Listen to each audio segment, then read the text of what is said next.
In my personal experience, it's been a while since I've had to attempt exams with that prescribe adherence to a textbook. Okay. But that prescribe adherence to a textbook with a limited set of answers. So it's been a while since I've attempted exams where the answers are clear cut as black and white. So because I have been in the humanities field for the past 5 years, where it's not that clear cut. There's more subjectivity. There's more room for opinion. But along similar lines, even in a situation where there are no clear answers and that you have sufficient leeway to express your opinion on the exam paper, there are instances where you don't get uh, the desired marks despite having a very well researched and well informed answer, because the examiner may not agree with your opinion. The examiner may choose to mark you down because the examiner is not in agreement with what you wrote. So the way I prepared myself for such eventualities is by saying that now in this field, uh, it's not maths, so I can't score a 10 on 10 as much as I'd like. The teacher will always cite some vague criteria and give me 9 or 8, no matter how good the answer is. So I resigned myself to that expectation by saying that when I receive the marks are nothing but the opinions of teachers, and that whatever marks I get, obviously it should be enough that I pass and I do well. But I Yeah. should be happy knowing the fact that uh, I gave it my best. I was true to myself. I didn't grovel at the teacher's feet by writing stuff that I did not agree with, that I knew would fetch me higher marks because the teacher would like what I wrote. So I was true to myself. I worked my hardest and I sought satisfaction in that notion. Okay, this is very interesting, Arush. This is exactly one of the points I was thinking. I just want to uh, hone it down to one line. Even if it is prescribed in the textbook in your case, and there are right answers supposedly acceptable to one and all in the college and school or institution that we belong to at that point of time, we are humans. Finally, it does boil down to being a subjective opinion most of the time. Irrespective of what Alan said, during our days, there used to be this thing that uh, depends upon the teacher's mood at that point of time when he or she is checking your papers. So if they are in a lousy mood, the best answer will not fetch you good answers because we are human beings. You cannot disassociate the fact that we are not machines. And unlike today, where you can actually put in the right answers in the computer and allow it to judge for you, I don't think we had the leeway then. And today in India, still there is a long way to go before we reach that stage. So would it reduce the burden on you to copy if you realize that okay, it's okay, it's my opinion that I know or I don't know this or I thought it was important or not important. Would that help you not do it?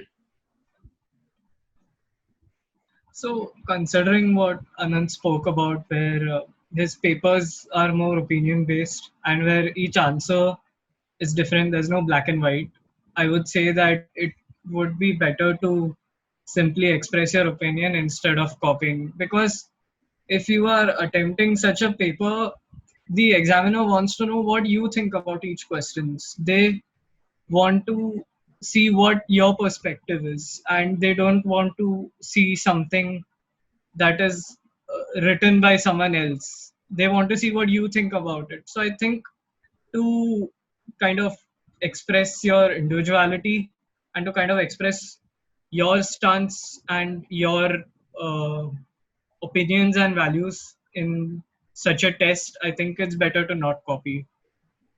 Okay, so my exactly the point I'm making. In Anand's case, it's easier because there is no format given to them. I'm saying even if a format is given to somebody like you, if you bring in this perspective, that finally it does not matter that the teacher may not give you the requisite marks that you want to reach a certain part, uh, maybe a distinction or maybe acknowledged for your scholarly outlook of things. In the end, if you reduce the idea of putting pressure on that particular paper or the question, beforehand. I'm saying on the spur of the moment, no new wisdom is going to come because you are now being tested. So at that point of time, you're going to be the same. I'm saying when you're sitting with your friends and you, I remember I used to do engineering. I was not a very great engineer per se, but I had fun. I had a very fun attitude towards life. That also flunked me in one of the years. but but before exams, you would rarely ever find me catching a textbook or mugging their formula or any such thing, because I used to think that that time has passed, that ship has sailed. Now you are right in the middle of the damn thing and you figure out whatever you know and just go with it, because you're just unnecessarily clogging your mind with the stress of trying to do what everybody else is doing. Because in engineering it's fairly a common thing. I think out of a class of 60 people, I wouldn't be surprised if 40 to 50 people have textbooks and they are doing some last moment important things and stuff like that. So my question to you again is that if it works for Anand in that format of letting go and just putting in what you know, why should it not work for you? And why would you not develop that kind of attitude before the examination? So let's see whatever will happen. I have prepared what I could. Whether it was worth 20 marks or 40 marks or 80 marks, it does not matter. I'll just give it my best, and it's not the be all and end all of my life. So, a major part of this particular mindset that I myself and many of my friends and batchmates carry is because I believe we are too afraid of what people would think of us, including what our peers think of us and including what our teachers think of us, as you said. So, fear is the main factor, is why we copy. But uh, in my opinion, if we were to let go about, if we were to let go of what the result might be and what people would really think of us, then yes, I agree, it would be a lot easier for us to attempt an exam as it is for us today. But my firm belief is that you will either succeed in what you would want to do, or you will learn that what you shouldn't do, or you will learn that what you could do better the next time. So I think whatever the situation is, there's always some sort of takeaway from it. It's a very difficult mindset to adhere to, but then I believe it's the ideal mindset, and I am working towards that every single day, but it's not something that we would see coming instantaneously. Okay. Anand, don't you think if you were sitting in the college canteen and discussing and saying, "Okay, I am of this mindset," and get a reasonable result, I'll give you a perspective from the parenting point of view, not relevant to you all as kids as of right now, but I have a daughter who's yet in the sixth or seventh standard yet, and I think 2 3 years back she won some medal in some kind of Olympiad, science Olympiad or some such examination. She was quite happy, and we took photographs and sent it to all my friends. And look, that she's won this, and everybody congratulated. We were happy, and then she went and put that medal in a corner. And next year she won a better medal at a higher level or something like that. I said, this time around we won't make a big fuss of it. Just go and hang the damn thing where the earlier one is. She said, aren't we going to WhatsApp it to our friends and all? I said, they already know that you're a genius. It's quite okay.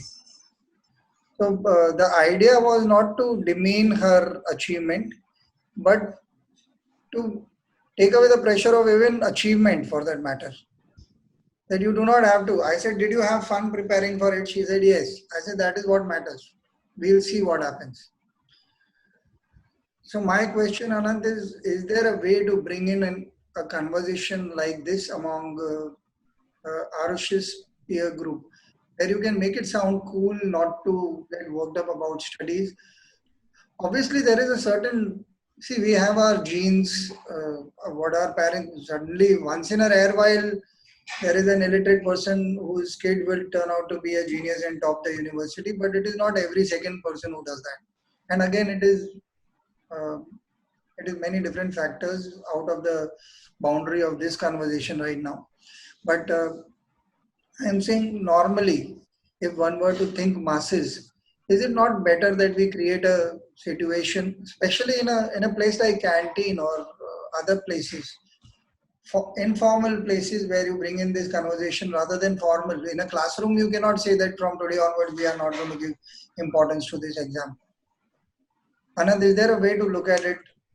And what would you, with your limited understanding of this scenario, because you are not living his truth right now, but what would you say as a recent student?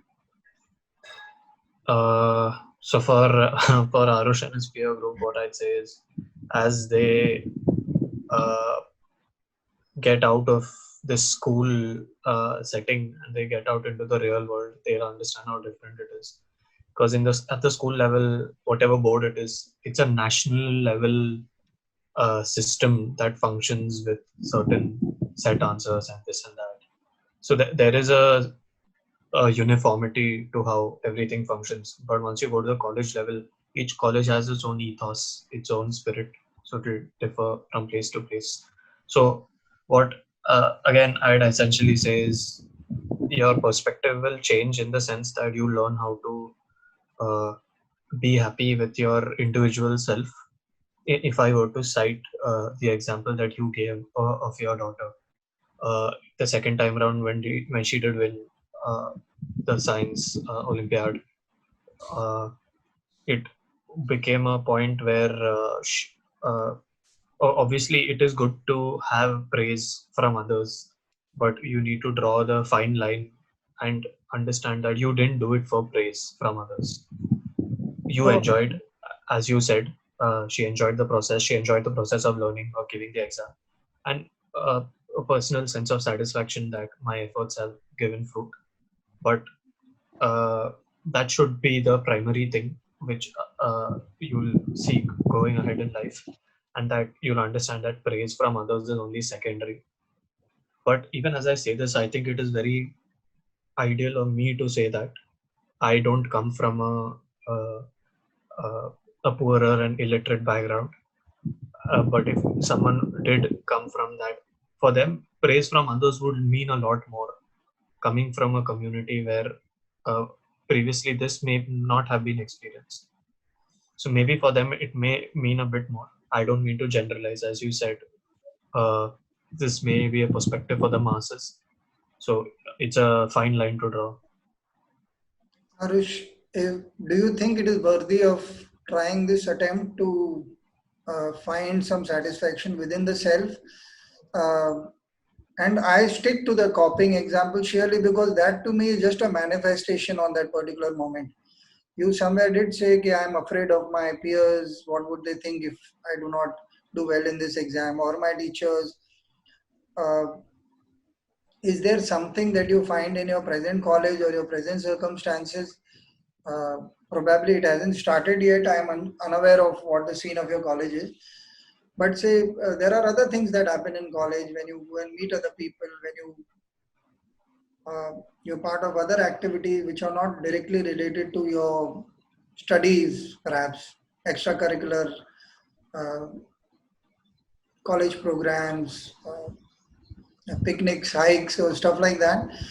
So if you are good at something else and go on developing uh, a well-rounded personality which is more true to yourself rather than stick to that academic view of yourself, would you want to start thinking on those lines and consciously work on it uh, as far as this discussion as of right now is concerned? So, uh, yes, it is important to have a very well-rounded personality instead of just sticking to academics. And it's something easier said than done. It's something that requires a lot of effort and dedication. But I think if you are looking for some amount of personal satisfaction, if you're looking for some amount of growth, then it is something that is necessary and it is something that you should really do, because when you're exposed to these different types of experiences, that's also a type of learning in a way. It's not necessarily only through academics. So yes, a well-rounded personality is something that you should work towards, but it's not, I wouldn't say it is very easy to achieve, because I personally am very self-conscious about what my image is in front of my friends, and a major part of making that image better is by excelling in academics, in my opinion. It would require a lot more effort to kind of uh, bring about a more well-rounded personality for myself, not for them. Okay. Um, we are at a good point in the talk. I would want to go deeper and ask you a lot more personal questions, surely, because this talk, you used the word should a couple of times. Thankfully, you moved to a more personal last few lines. That is where I would want to concentrate on. But after this break,